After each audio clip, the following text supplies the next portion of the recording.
ಅಬ್ದುಲ್ ಕಲಾಂ ಅವರು ಒಂದು ಬಾರಿ ಹೇಳಿದ್ರು, ನಾವು ನಮ್ಮ ಭವಿಷ್ಯವನ್ನು ಬದಲಿಸೋಕ್ಕೆ ಆಗಲ್ಲ, ಆದರೆ ನಾವು ನಮ್ಮ ಹವ್ಯಾಸವನ್ನಾದರೂ ಕೂಡ ಬದಲಿಸ್ಬೋದು. ನೀವು ಯಾವಾಗ ನಿಮ್ಮ ಹವ್ಯಾಸವನ್ನು ಬದಲಿಸ್ತೀರೋ ಆವಾಗ ನಿಮ್ಮ ಭವಿಷ್ಯ ಆಟೋಮೆಟಿಕ್ಕಾಗಿ ಬದಲಾಗುತ್ತೆ ಅಂತ. ಅದೇ ರೀತಿಯಾಗಿ ನಾನು ನಿಮಗೆ ಇವತ್ತು 4 ಹ್ಯಾಬಿಟ್ಸ್ ಬಗ್ಗೆ ಹೇಳ್ತೀನಿ. ಈ 4 ಹ್ಯಾಬಿಟ್ಸ್ ಪ್ರತಿಯೊಬ್ಬ ಸಕ್ಸಸ್ಫುಲ್ ಆದಂಥ ವ್ಯಕ್ತಿಯಲ್ಲಿರುತ್ತೆ.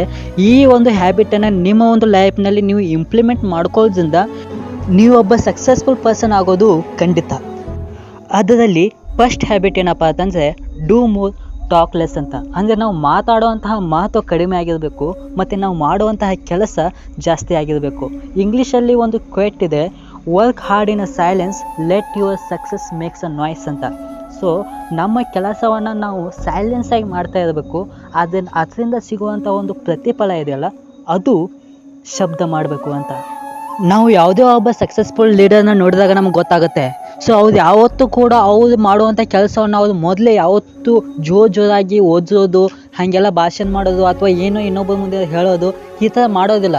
ಅವ್ರು ಯಾವತ್ತೂ ಸೀಕ್ರೆಟಾಗಿ ಅವ್ರೊಂದು ಕೆಲಸವನ್ನು ಮಾಡ್ತಿರ್ತಾರೆ. ಸೊ ಲಾಸ್ಟಿಗೆ ಅವ್ರೊಂದು ರಿಸಲ್ಟ್ ಏನಿದೆಯಲ್ಲ ಅದು ಇಡೀ ಜಗತ್ತಿಗೆ ಗೊತ್ತಾಗುತ್ತೆ. ಅದು ಒಬ್ಬ ಸಕ್ಸಸ್ಫುಲ್ ಲೀಡರಲ್ಲಿ ಇರಬೇಕಾದಂಥ ಒಂದು ಮೇನ್ ಕ್ವಾಲಿಟಿ. ಮತ್ತು ಅವರ ಇನ್ನೊಂದು ಹ್ಯಾಬಿಟ್ ಏನಾಗಿರುತ್ತೆ ಅಂದರೆ they use there time properly. ಅಂದರೆ ಅವ್ರಿಗೆ ಗೊತ್ತಿರುತ್ತೆ ಅವರೊಂದು ಟೈಮನ್ನು ಅವ್ರು ಯಾವುದಕ್ಕೆ ಎಷ್ಟು ಮಟ್ಟಿಗೆ ಎಷ್ಟು ಕೊಡಬೇಕು ಅನ್ನೋದನ್ನು. ಈಗ ಫಾರ್ ಎಕ್ಸಾಂಪಲ್ ನಿಮಗೆ ಸ್ಕ್ರೀನ್ ಮೇಲೆ ಕಾಣ್ತಾ ಇರುವಂಥ ಇದೊಂದು ಫೋಟೋ ನಿಮಗೆ ಗೊತ್ತಿರ್ಬೋದು.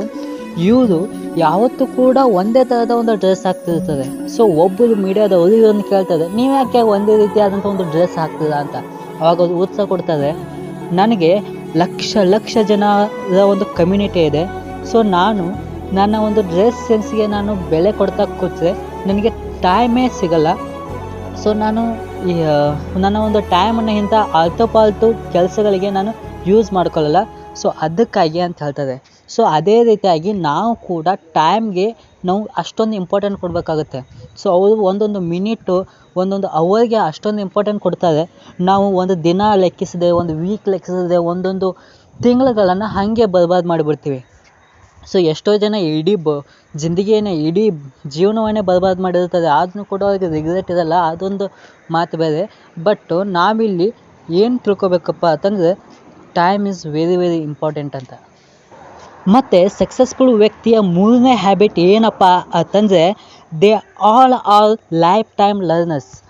ನೀವು ಯಾವುದೋ ಒಬ್ಬ ವ್ಯಕ್ತಿಯನ್ನು ನೋಡಿರ್ಬೋದು, ಯಾವುದೇ ಒಬ್ಬ ಸಕ್ಸಸ್ಫುಲ್ ವ್ಯಕ್ತಿ ಅಂತ ನಾವು ಯಾರನ್ನೋ ಒಬ್ಬರನ್ನ ಗುರುತಿಸುತ್ತೀವಿ ಅಂದರೆ ನೀವು ನೋಡ್ಬೋದು ಅವರ ಒಂದು ಲೈಫ್ ಕೊನೆಕ್ಷನ್ ತನೂ ಅವ್ರು ಏನಾದರೂ ಒಂದು ಕಲಿತಾನೆ ಇರ್ತಾರೆ. ಸೊ ಯಾವುದೇ ಒಬ್ಬ ವ್ಯಕ್ತಿ ತನ್ನ ಲೈಫ್ ಇರೋವರೆಗೂ ಏನಾದರೂ ಹೊಸದನ್ನು ಕಲಿತಾ ಇರ್ತಾನೋ ಆ ವ್ಯಕ್ತಿ ಸಕ್ಸಸ್ಫುಲ್ ಆಗೇ ಆಗ್ತಾನೆ. ನಿಮಗೆ ಎಷ್ಟೋ ಜನ ನೋಡ್ಬೋದು ನೀವು.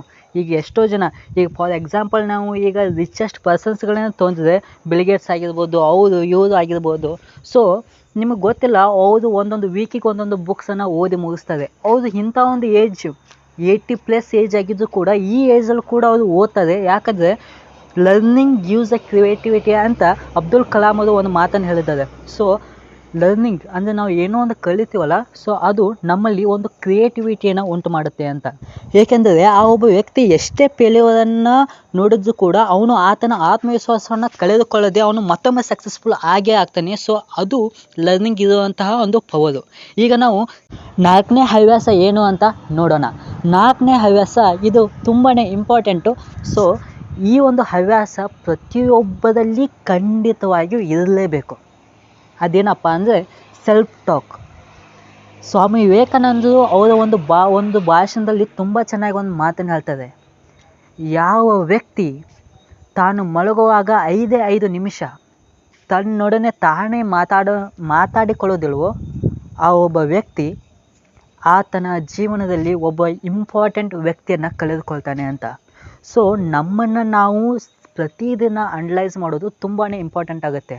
ನಾವು ಸೋಷಿಯಲ್ ಮೀಡಿಯಾದಲ್ಲಿ ಯಾವುದೋ ಒಬ್ಬ ಇನ್ಫ್ಲುಯೆನ್ಸರು ಆ ರೀತಿಯಾಗಿ ತನ್ನ ಒಂದು ಲೈಫನ್ನು ಲೀಡ್ ಮಾಡ್ತಾ ಇದ್ದಾನೆ, ಈ ರೀತಿಯಾಗಿ ಲೈಫನ್ನು ಲೀಡ್ ಮಾಡ್ತಾ ಇದ್ದಾನೆ. ಈ ಜಗತ್ತಿನ ಬಗ್ಗೆ ಯೋಚನೆ ಮಾಡಿದ್ದು ಸಾಕು, ಅವ್ರು ಹಾಗೆ ಇವ್ರು ಹೀಗೆ, ಆ ಇನ್ಫ್ಲುಯೆನ್ಸರ್ ಹಾಗೆ ಅಂತ.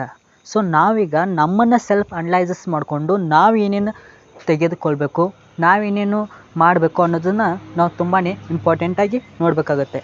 ಸೊ ಈಗ ಎಲ್ಲ ಪಾಯಿಂಟ್ಸನ್ನು ಕಂಪ್ಲೀಟಾಗಿ ಅನಲೈಸ್ ಮಾಡೋಣ. First habit do more, talk less. Second habit, they use their time properly. Third habit, they all are lifetime learners. And fourth point, very important, self talk.